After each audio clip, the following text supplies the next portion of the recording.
Welcome to the second edition of Writer's Corner, and we are very fortunate to have with us two of Minnesota's best. The senior writer of Minnesota Writers, Carl Brookins. I'm not sure. And he's not sure whether he's the senior writer or not. And William Kent Krueger. The neophyte. The neophyte and New York Times best-selling author.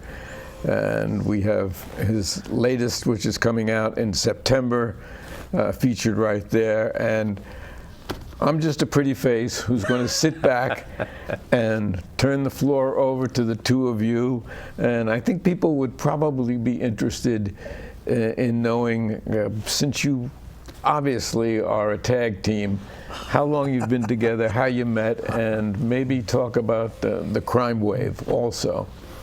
The crime wave, yes. Sure, so our history goes back, as we were talking a little bit earlier, to 1992 when we both took a How to Write Mystery class at the Loft, taught by the wonderful Mary Logue. Right. And we had such a terrific experience in that class. Well, and that illustrates one of the things that's really good about this part of the world is there are so many really good writing programs here. And the Loft is one of them, an independent writing program in which you can go and learn. You don't learn how to write exactly, but you can learn a variety of things that will make your writing easier and better and will motivate you to write the sort of thing that whatever it is you're interested in writing. And because they cover pretty much the waterfront as far as genres and styles and things like that, you don't have to look for a particular program. You can go to the Loft and look at their lists and talk to their fine people. And one of the other advantages is that it brings you into contact with like-minded people who are kind of on the same journey that you're on. And in our case, once we finished that class, a bunch of us got together who wanted to continue the reading and critiquing process, and we formed a mystery writers critique group called. And who named it? Well, I gave the first iteration of the name, but eventually it became Creme de la Crime. Yeah, and which is still going on. It's whatever, 1992. What is that? 30 years later. Something like 30 years later, it's still going on. And there's only one member, one of the original members, still in it. Because he won't die. Yeah, that's me. That's correct. That's right. We have a totally different group of people in it now, but it still operates in essentially the same way. It's a critique group. It's not a book reading group. It's a book in which all the in which all the people in it are writing crime novels of one kind or another. A couple of them in the current group, Carol Hoos and John Rogers, are doing really good things. They're all doing really good things, but they're doing quite different things. But they're all in the crime fiction area. John is going to be on this show in a couple of months, as a matter of fact. Good. When I'm asked, and I often am asked, how did I develop as a writer? What contributed to that? Without hesitation, I say that the most important element for me in my development as a writer was my critique group. Blame it all on Creme de la Crime. Because, Creme de la Crime, you guys never let an easy answer slide. Right. We continue to press one another to stretch ourselves, reach a little farther, put out what was absolutely the best thing that we could do. Yeah, we were persistent with each other, but we were critical of each other's writing. We were not critical of each other. It didn't ever become personal. And I can tell you, as a guest in touring, I have been a guest at some critique groups in which the criticism quickly devolved to criticism of the writer, and that I saw on at least two occasions that brought a writer, a neophyte writer, to tears, and that should never have happened. That's not useful. What was useful was what we did, which was to say, well, you remember in the first chapter you said you set this up in such a way, and now you're changing it. All right. Change it if you must, but don't change it in such a way without an explanation. There has to be a progression, or whatever the answer was. And sometimes we agreed with the criticism, sometimes we didn't. But we always were working on the work, on the book, on the output. It had nothing to do with personals. So our relationship began really with Creme de la Crime. Right, that's true. And then I happened to be invited to speak at a class that another mystery writer, Ellen Hart, was teaching at the Loft. Mystery, how to write mysteries. And after I had spoken to the class, afterward we sat down over a glass of wine and we were talking about, we were kvetching about all of the difficulties of being a published writer, the greatest one of which is how to get your work into readers' hands, promote your work. And it occurred to us that, it would be easier if we were to create a group who contributed their various skills so that nobody had to carry the burden of it, and promoted our work as a group. And that led to the creation of, that's your cue, Carl. That's my cue, I see. Well, it's a group that actually, and it was called, thought up. It was called the Minnesota Crime Wave. The Minnesota Crime Wave. That's right. Thank you. Boy, it was like pulling teeth to get you to say that one. Well, it was like pulling teeth to get the name originally, as you may recall. Oh, sure. We had a lot of. It took a vat of wine before we figured out the name. I think it was Ellen Hart who. I think it was Ellen. Came up with the name, wasn't it? Yeah, we did a series of ads one day. There's a television series, and I think you can still find it on YouTube, in which it starts out with a close-up of Kent, and he says, "I'm a liar," and then it cuts to Ellen, and it says, "I'm a liar," and then it cuts to me and says, "I'm a liar too. We're all three liars. We're writers in Minnesota," and then the ad, and that's the end of the ad. It's actually it's pretty powerful, but it does say in such positive ways what we are and what we're doing. We lie for money. We lie for money, that's right. And we traveled as the Crime Wave for more than a dozen years. We did national tours. We had, as you say, the television show. We published 3 anthologies of short stories by other Minnesota crime writers. It was just a delightful experience and a wonderful collaboration. More than 1,000 appearances all over the country. More than, almost 75,000 miles we traveled.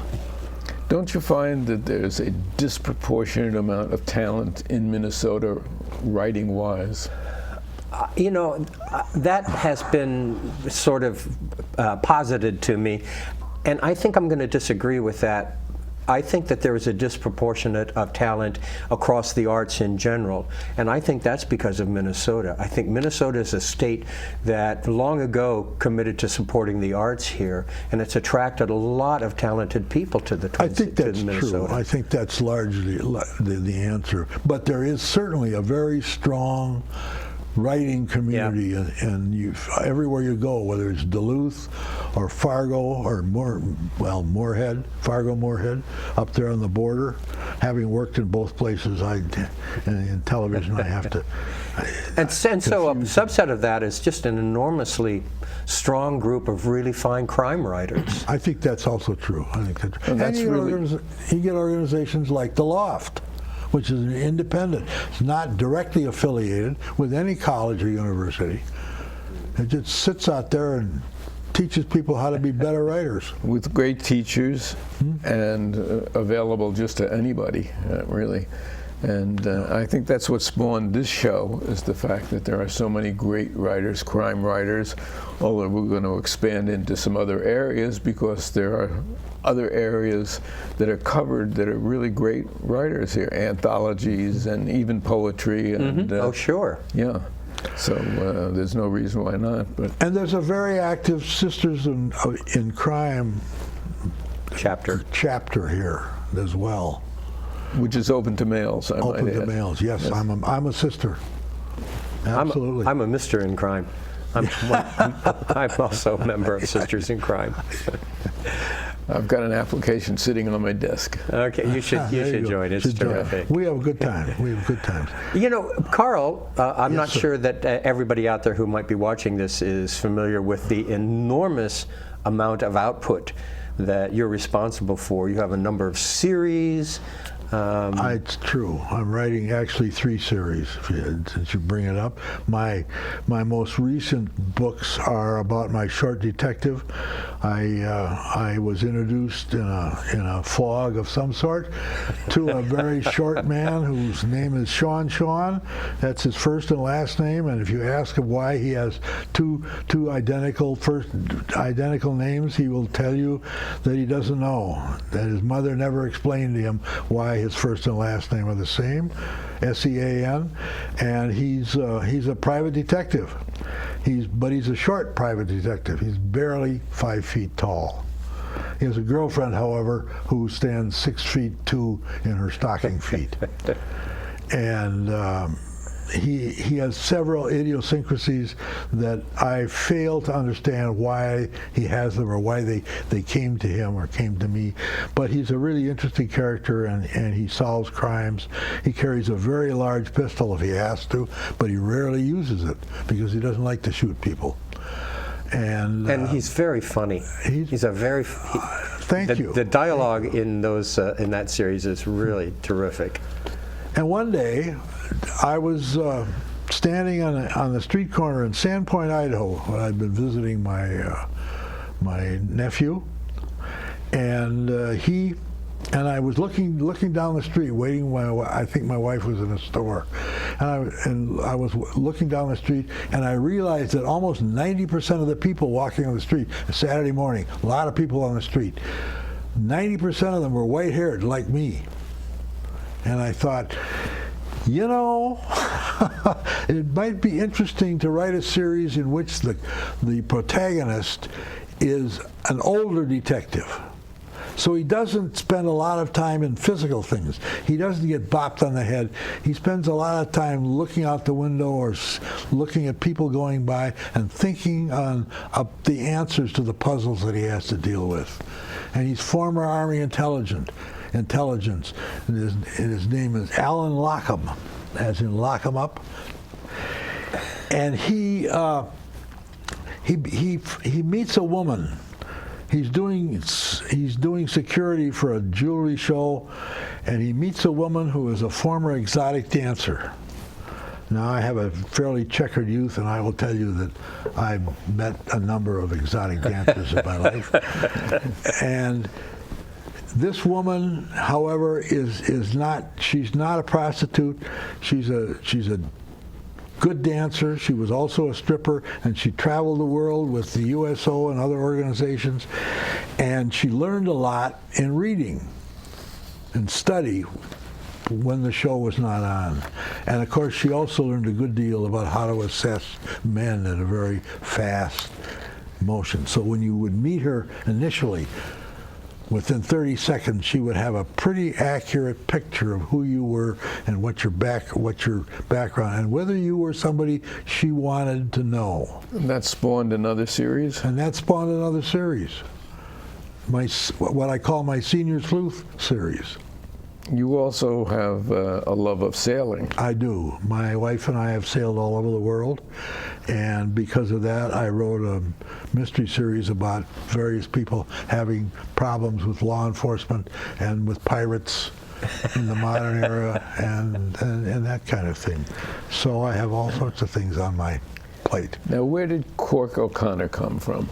Yeah, I feel like a slacker. I only write one series, the Cork O'Connor series. Been writing that for 30 years. Cork. So Cork O'Connor, here was the seed for Cork. And I love telling this to audiences. Long before I knew I was going to take a class and write a mystery, I just kind of had an idea of a guy I might want to write about. And all I knew about him in those very early days was this.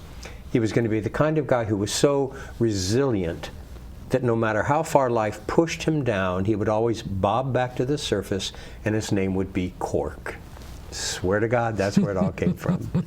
You know, I told that to an audience not long ago, and some wise guy in the audience said, "Why didn't you just call him Bob?" So that was the beginning of Cork. And then when I decided to set the mystery that I was going to write in northern Minnesota and use the Ojibwe culture as an element of the work, I decided to make Cork a man of mixed heritage, and he became Ojibwe and Irish, and Cork O'Connor was pretty much born. Now, one of the things about the Cork O'Connor series is we have the mystic Henry, and Henry is ageless but ancient. And I was wondering, as I was reading Fox Creek, does Henry at some point pass on? Because I notice a new character coming in who has a lot of Henry's qualities. Yeah. And I was wondering about that. How do you dispose of You want the author to main reveal character? the secret of a future book? Absolutely. I get emails all the time that go something like this: "Dear Mr. Krueger, you'd better not kill Henry Malou, or else." So Henry's still with us. I have two more books in the Cork O'Connor series under contract. So Henry's going to be with us for at least 2 more books, and then we'll see. I kind of decided a long time ago, Alan, that the book in which Henry takes to the path of souls will probably be the last book in the series, because I can't imagine writing a Cork O'Connor novel without Henry him. Malou as the moral compass for the work. Well, you have several moral compasses in the series, but Henry is unique. I couldn't agree more. He's certainly, it's the Cork O'Connor series, but he's certainly readers' favorite characters. And I love writing Henry Malou. He's kind of my favorite character to write in this series. I, of course, thoroughly enjoy the Cork O'Connor series. That's one of the interesting things about our group, and we'll talk about the Minnesota Crime Wave at some point. But I don't want you to leave out your other novels either. My standalones? If you want to call them that, yes. Well, it's easy to distinguish them from the series by simply saying my standalones. People kind of understand that terminology. So yeah, in 2013, I've had 3 standalones published so far. Right. 4th standalone comes out in September. It's called The River We Remember. My first standalone was a political thriller called The Devil's Bed, which I think 4 people in the entire universe bought and read. I'm one of them. Oh, thank you. I loved it. I still think it's one of your best novels. Well, I thought it was a really good story too, but it wasn't a Cork O'Connor novel, Right. and so it sold very poorly. So when I proposed the next standalone to my publisher, they were very reluctant. They basically were not interested. So I wrote that book without a contract and sent it to my editor when it was finished, and even though they didn't want it, they said, "We love this, we'll publish it," and that was Ordinary Grace in 2013. Then in 2019 I published what I consider the companion novel to Ordinary Grace, This Tender Land. And then in September, a 3rd companion novel comes out, The River We Remember. And I think of them all as companions because, unlike the Cork O'Connor series, they're set in southern Minnesota rather than the northern Minnesota of the series. And they all are set in an earlier time. Ordinary Grace was set in the summer of 1961. This Tender Land was in the summer of 1932. And The River We Remember takes place in the summer of 1958. And I have to say, one of the things that we have mentioned, I also review crime fiction for a number of different sites. Amazon is one of them, but for several other people who have blogs that or columns, and I do freelance reviewing. And the Ordinary Grace book and the other 2, which I have also read, are wonderful stories, and I highly recommend them. I'm looking forward to the next Well, I one. read Ordinary Grace as I was writing it to Creme de la Crime, the That's group, true. and you guys Yeah, critiqued it, and it just got better, so much better as a result of that critiquing. The critiques are really important. I agree. My first novel was over my shoulder here, Holding Court. And David Housewright critiqued the first draft of it. And if I wasn't very stubborn and I really had perseverance, I would have folded my tent right there, because he absolutely destroyed my first draft. It was so helpful to me. His suggestions were so helpful to me. a group is so helpful in that regard. Exactly. Yeah, you know, if you're going to be in this business, you got to leave your ego at the door. That's you got to be exactly open right. to the positive criticisms that help the work get so much better. Well, you just can't. I mean, in the beginning, we all learned, right, reading and studying literature and in school about authors who went off and sat in their garrets and wrote, and and handed the finished pages through a hole in the wall to their agent, and all those interesting stories that are probably not true, but nevertheless, and somehow books came out of them, and I guess all those writers of all those books, from Shakespeare and Conan Doyle and people like that, were brilliant people who, whenever they wrote perfect literature, because they apparently didn't have critique groups. Or That's a fallacy. or right. They might not have had critique groups, but I'm sure they had agents. and writers. editors. And editors. The editors at your publishing house play such an important part in helping shape the finished piece. I rely on the editorial comments of both my agent and my editor significantly to help make that the best offering we can make it before it goes out there. I mean, it took Wilkie Collins 10 years to finish and get published The Woman in White. I mean, apart from the fact that I think it's a 785-page or word novel, which is a little long for today's readers, but he struggled with that book. I've read his biography, and Wilkie Collins struggled with that. He wrote other books in between, and it was always just there. And his publishers, and eventually it was published as a serial. I forget who his publisher was, but it was an incredible effort, and now it stands today in that period, pre-20th century, as one of the great novels of the British period. You know, Carl, you have literally dozens of books out there. I have now currently 22. This will make 23.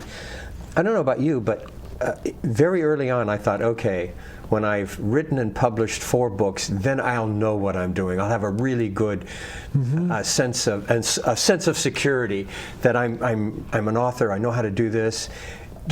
I'm still not there. Exactly. You thought, I'll get several, and I'll know the routines. I'll have it all. It's like my job. It's like the regular job that I used to go to 5 days a week. Those routines were all right there, and I'll be able to do that as a writer. No way. It doesn't work that way. Do you have a routine you follow? Yes. I have a routine now. I thank the pandemic for it, actually. Yeah. That's what really got me started and I always wanted to write a novel. And of course, the second one is about 3/4 of the way done now. Okay, good. But keep it going. And you have a routine. I have a routine. I try to write every afternoon for at least 2 hours. Yeah, I think you have to be disciplined. I don't care if you're an artist, I don't care what your medium is. I think you have to be disciplined in the way you approach your art. Yeah, it's not a routine so much as it's a discipline. A discipline. You say, although there are magic. There are certain rituals. I don't know about you guys. Certain rituals that go along with the writing, they kind of help it. Well, certain days it flows. Yeah. Other days, sit there and look at the screen. I read that Eudora Welty, who was famous for writing at the same time 2 hours every day, in an interview, the interviewer asked her, "So, does the muse always visit you when you sit down to write then?" And her answer was, "No, but I want to be there when she does." So it's not always always easy, but you want to be there. It makes sense. Because there are the other aspects of being a writer. Particularly if that's your job, in a sense that's where your income comes from, and because you have to do other things. You have to tour. You have to deal with publishers, and you have to deal with distributors, and even if you have an agent to do some of that and a publisher to do some of that, if you're not engaged, then you're not engaged, and it doesn't work as well if you're not engaged, which is an unfortunate, in a way it's an unfortunate, because I talk to so many people, say, oh, you're a writer, that's great, I want to be a writer, then I can just sit home and write, I don't have to think about anything else. Everybody wants to be a writer. Well, yeah, there's an enormous amount of work, not just in sitting down every day to do it, that discipline stuff, but as Carl pointed out, once you become a published writer, then there's just an enormous amount of business stuff that goes along with it. And they don't really talk about that when they're inspiring you to be a writer. well, we briefly mentioned that we not only did we go to class together, but we met interesting people, and we continued with Creme de la Crime, but then we also toured together. And Mary is giving me the signal that we're actually down to our last minute. This has been fascinating. Good. Both talking to Carl Brookins and William Ken Krueger. And I would love to have you both back again and continue this, because it's fascinating, and I know it will be fascinating for our viewers also, as well as educational. So I extend that invitation to you, and maybe we can do it again down the road a few months from now. And you have been watching the second episode of Writer's Corner. This is Alan Miller, just sitting here in awe with the talent that surrounds me. And thank you very much for viewing in.